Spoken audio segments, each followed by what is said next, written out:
Voir, c'est croire. C'est ce que nous avons l'habitude de dire, n'est-ce pas? Dans cette vidéo, je vais te montrer 7 différents entrepreneurs africains qui ont commencé malgré les problèmes. Ils avaient les mêmes problèmes que toi, c'est-à-dire le manque de financement, l'environnement qui n'était pas propice, et pourtant, ils n'ont pas laissé ces obstacles leur barrer la route. Ils se sont lancés malgré tout. C'est justement le but de cette vidéo, pour te montrer ce qui est possible sur le continent africain si tu es prêt, vraiment prêt à te lancer et à mettre tout ce que tu as de plus cher. Parce que c'est ça, entreprendre, c'est beaucoup de sacrifices. Tu dois te lancer et couper les ponts. Tu dois te dire que j'y vais et il n'y a pas de retour sans que je ne réussisse. Bienvenue sur Africa is Wealth, je suis Géraud. Si c'est ta première fois ici, je t'invite à faire rapidement 3 choses. La toute première, c'est t'abonner pour ne manquer aucune de mes vidéos qui apparaissent chaque semaine et aussi activer la petite cloche de notification. Comme ça, si j'ai une vidéo, tu le sauras automatiquement et tu pourras regarder cette vidéo. La deuxième, c'est aller dans la barre de description en bas et télécharger gratuitement un petit livret que j'ai écrit, c'est ton cadeau, qui parle des 5 erreurs classiques à éviter pour réussir les affaires en Afrique. Et finalement, la troisième chose à faire, c'est de rester jusqu'à la fin pour ne manquer aucune de ces histoires.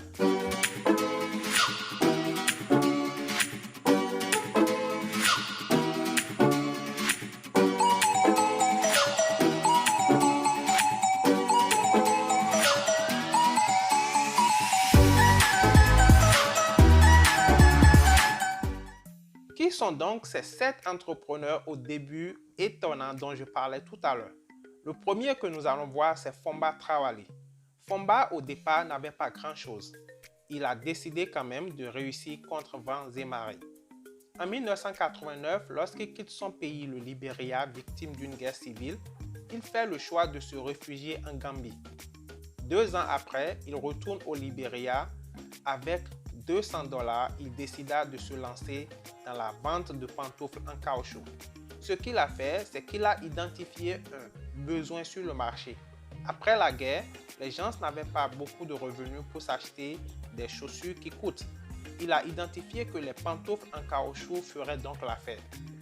Cet investissement initial dans les pantoufles en caoutchouc a fait des retours rapides et son entreprise a augmenté ses revenus régulièrement et rapidement. En 2005, cet entrepreneur multimillionnaire autodidacte possédait déjà 3 magasins de détail à Monrovia, vendant des articles tels que des produits en papier et des cosmétiques importés du monde entier. Mais Fomba Traoré ne s'est pas dit « Ok, j'ai déjà un business et je me fais de l'argent ». Il a décidé de faire la transition d'importateur à fabricant. Il créa alors une entreprise qui s'est spécialisée dans la fabrication des papiers hygiéniques, ce que nous appelons souvent des papiers de toilette. Et c'était la première entreprise de ce genre au Libéria. Ce qu'il est important de noter, c'est que bien que étant à la tête d'une entreprise déjà florissante, il pouvait se dire « Bon, ça va, je me fais de l'argent et ça suffit ». Il a décidé d'ajouter de la valeur. C'est ce qui est important aussi. Gagner de l'argent ne suffit pas. Il faut ajouter de la valeur. Il faut produire de la valeur. Il s'est dit, mon pays n'a pas une entreprise de papier hygiénique. Je vais m'y mettre et je vais employer des gens. Je vais recruter des gens. Et depuis, il a eu raison. Son entreprise a des ventes qui dépassent des millions de dollars chaque année. Il est parti de 100 000 francs CFA, 200 $ et aujourd'hui, il discute avec les présidents. On le voit assis avec des présidents. On le voit assis avec les grands de ce monde. Voilà ce que ça fait d'être créatif. Si tu n'as pas de capital, tu peux toujours te lancer, à condition d'être créatif. Tu peux partir de virtuellement zéro pour devenir quelqu'un. Je l'ai toujours dit, je le répète toujours, tout ce qui se passe, c'est le mindset. Si tu peux changer ton mindset, tu n'attendras pas le capital pour te lancer. Il te faut seulement des idées. Et n'aie pas peur d'essayer. Si ça ne marche pas, tu auras appris quelque chose et tu recommences. La prochaine idée que tu auras sera meilleure. Même si celle-là ne marche pas, continue toujours. Tu peux échouer 30 fois et puis la 31e fois peut être la bonne. Fomba l'a démontré. La deuxième personne que nous allons voir, c'est Bethlehem Alemon. Elle est née à Addis Abeba et a grandi dans une banlieue de la capitale éthiopienne. Son entreprise Soul Rebel est l'une des marques de chaussures africaines les plus populaires et les plus dynamiques au monde. Sa collection de chaussures écologiques fabriquées à partir de matériaux recyclés a été vendue dans plus de 50 pays à travers le monde, notamment aux États-Unis, au Japon, au Canada et en Suisse. En 2004, c'est avec un capital de 10 000 $, l'équivalent de 5 millions de francs CFA recueillis auprès de ses proches, qu'elle a lancé son entreprise. Plus de 10 ans après, Soul Rebel génère des millions de dollars de chiffre d'affaires. Bethlehem Alemon est une femme active, celle que le Forbes Magazine a décrit comme l'une des femmes les plus puissantes au monde. Elle est également fondatrice de Republic of Leather, une entreprise qui commercialise des produits en cuir de luxe comme des sacs, des ceintures et d'autres accessoires en cuir non chaussures. Récemment, elle a aussi lancé une autre entreprise qu'elle dénomme Garden of Coffee. Ce qu'il est important de noter dans le cas de Bethlehem Alemon, c'est qu'elle est partie de matériaux recyclables. Incroyable, mais vrai, elle a pris des matériaux recyclables qu'elle a transformés en des chaussures et les gens ont aimé. Elle a seulement embrassé le business écologique. Ces déchets, je suis convaincu que tu les as rencontrés plus d'une fois en marchant dans les villes africaines. C'est ce que j'ai toujours dit, souvent, tu n'as pas besoin de capital, tu as besoin d'idées. Et ces idées, souvent, se trouvent dans ta maison, dans ton quartier, dans ta ville, dans ton pays. Nous sommes appelés à regarder autour de nous et voir les opportunités autour de nous avant d'aller voir ailleurs. Ne commettons pas l'erreur comme ce monsieur-là qui a de l'or dans son jardin, mais qui ne savait pas. Il a vendu cette maison à quelqu'un d'autre pour aller chercher de l'or ailleurs, dans un autre pays. Là-bas, il a appris que la maison qu'il a vendue, au fait, dans le jardin, contenait de l'or dans le sous-sol. Et c'est ce qui nous arrive souvent.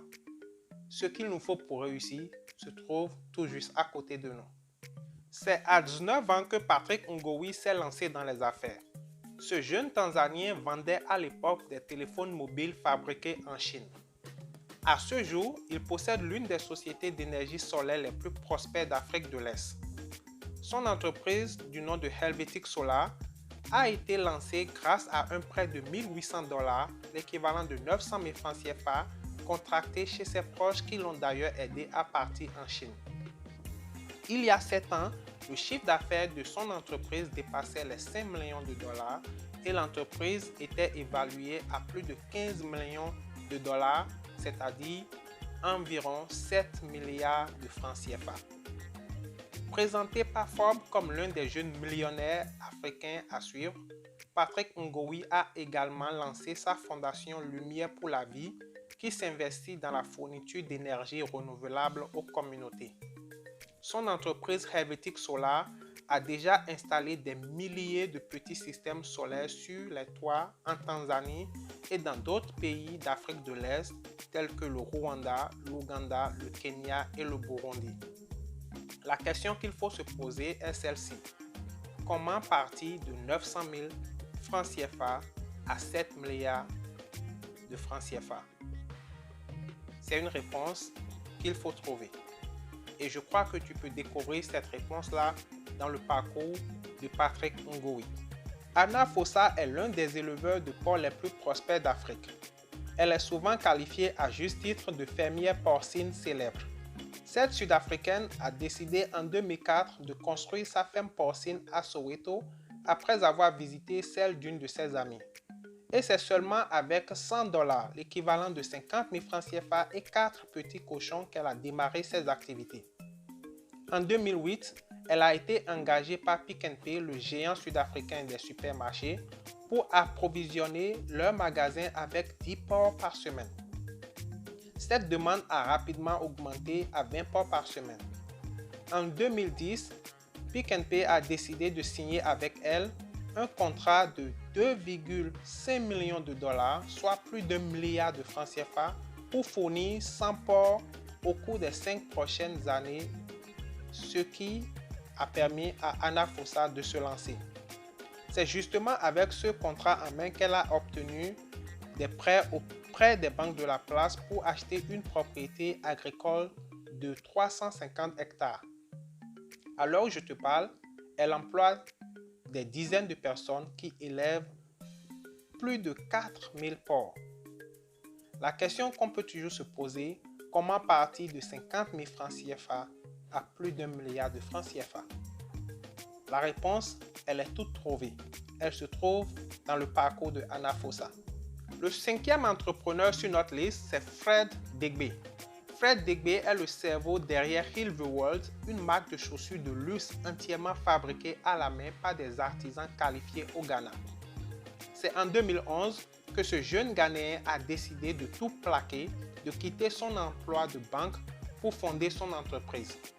C'est avec ces économies réalisées grâce à son travail bancaire et à l'aide de son partenaire commercial, Vinya Manu, qu'il a acheté des machines de chaussures et de l'équipement et embauché le premier groupe de travailleurs.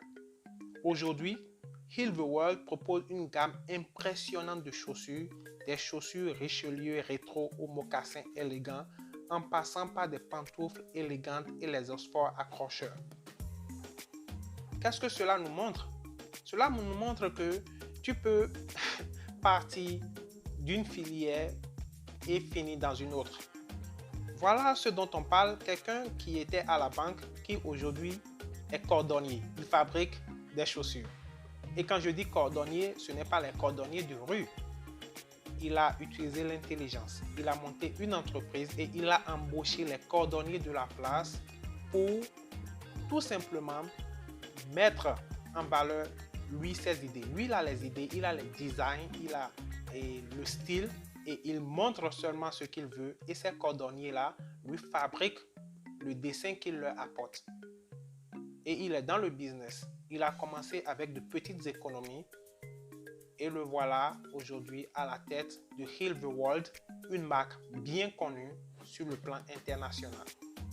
Desmond Mabuza est le premier noir en Afrique du Sud à posséder et exploiter avec succès une entreprise de restauration gastronomique qui sert les personnes aisées de son pays. Mais ce n'était pas évident pour le jeune Desmond. Né et élevé dans un quartier pauvre de Soweto et formé en tant qu'ingénieur civil aux États-Unis, Desmond est retourné en Afrique du Sud avant la fin de l'ère de l'apartheid pour créer une petite entreprise de génie civil. Après quelques années, il a abandonné sa pratique de l'ingénierie et a investi l'argent qu'il avait dans le secteur de la restauration gastronomique. Il a ouvert son premier restaurant en 2001 seulement à l'âge de 28 ans et possède actuellement des restaurants remarquablement rentables et bien gérés qui portent les griffes Signature et Wall Street, tous situés à Johannesburg.